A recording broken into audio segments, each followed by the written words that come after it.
What is up, guys? Dane here, and today we're doing a really cool one. Today, this is my buddy Clay, and we're doing his 2005 SRT-4 Neon. That's pretty much completely stock. So, this clutch is so weird.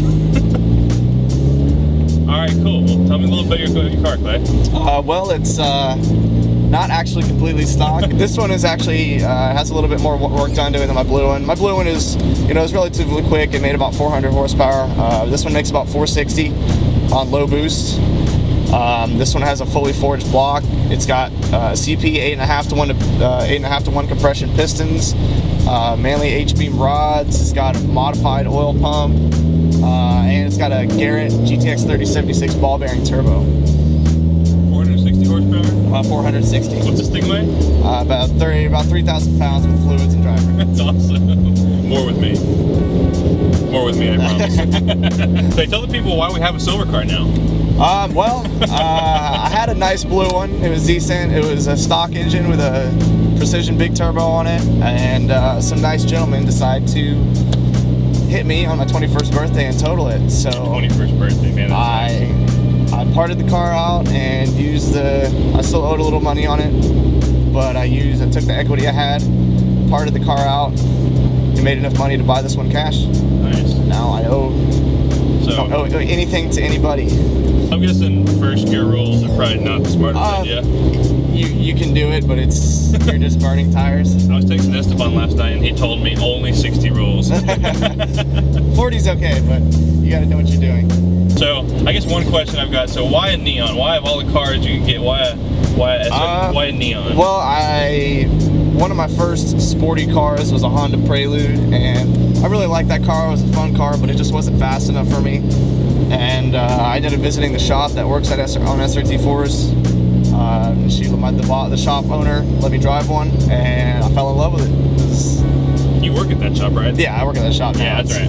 I had never felt power like that before, even though it was just, 250 wheel horsepower. It was mind-blowing to me. That's awesome. I was like maybe 17. It makes so many good turbo noises. If you're a turbo addict, It is pretty noisy. This is definitely the car for you. The turbo has a 4-inch inlet, and I took the inlet pipe off just for this video, so it'd be nice and loud for you guys.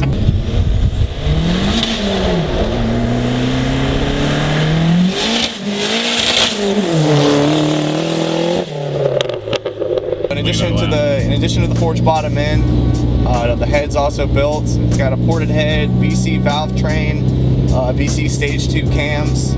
What that really helps is to really wake up the turbo.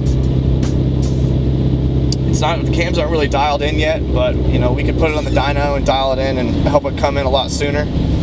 Makes full boost a little over 4,000 RPMs, but I should get it down to about probably under 4,000 if we can get everything dialed in right and get all the boost leaks taken care of. But because I'm sure it does have some boost leaks right now. Good car though, man. It's super easy to drive. I mean, when we first pulled out, it gave me little issues just because I wasn't used to it. But now that I'm driving it now, I mean, I have zero complaints about this car. And good God, the seats feel so good.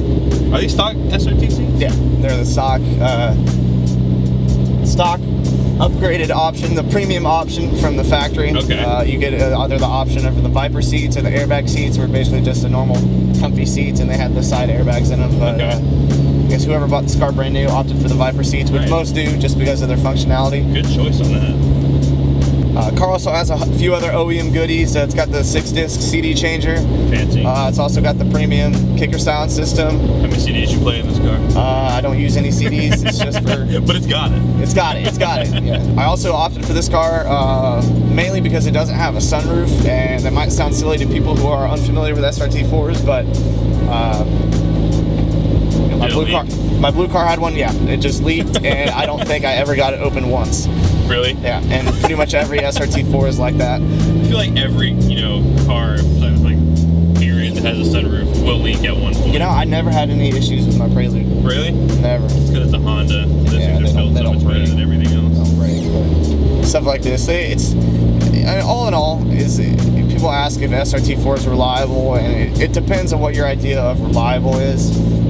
I mean, if you're just get in the car, start it up, it's going to start up every time, and you drive it to work and back, and you may have to replace a part here and there. Yeah, I'd say the car's pretty reliable. It feels bulletproof on my side. With things, they basically took a nice motor and they put it in a not so nice car. That's what they did, and it's not a bad car. They're just, you know, it's a neon. It's kind of cheaply made. So when parts break, it's kind of, you know, you're kind of scratching your head sometimes. It's really the dumb parts. For instance, you know, my horn stopped working, but at least it's probably got to be cheap to fix. Yeah, things are cheap to fix. They share parts with regular neons. At least I say, because the rest of the car is just the neons, so it's probably really cheap to fix. Yeah, so again, all the little interior parts are shared with neons. You know, the car looks good. I mean, you got the cool little headlight covers. I don't even know if that's a neon thing or not, but those look good on there. Yeah, it's every SRT-4 does that. The front of this car is nasty. You got a huge intercooler sitting up front. I mean, this car really, really looks good. With the white wheels and the silver, I approve of that too. What wheels are they? These are Sparco Assetto Guerras. Okay. He had RPF 1s on his blue car. I probably like those a little bit more, but these look good. Yeah, I wanted to keep the RPF 1s for my blue car, but unfortunately 2 of them were bent in the accident, so I sold them for cheap. Rest in pieces. I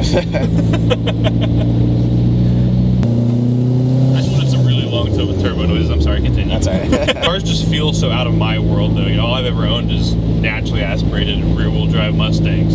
So just driving something that's set up totally differently just feels really weird. Not good, not bad. I mean, not bad. It feels really good, but yeah, just a lot different feel than a Mustang for sure. You ever driven a boosted front-wheel drive car before? My dad had a stock Speed 3, and that was it. That's the only boosted car I've ever driven. Nothing was crazy too. Go ahead. All right, first gear, y'all.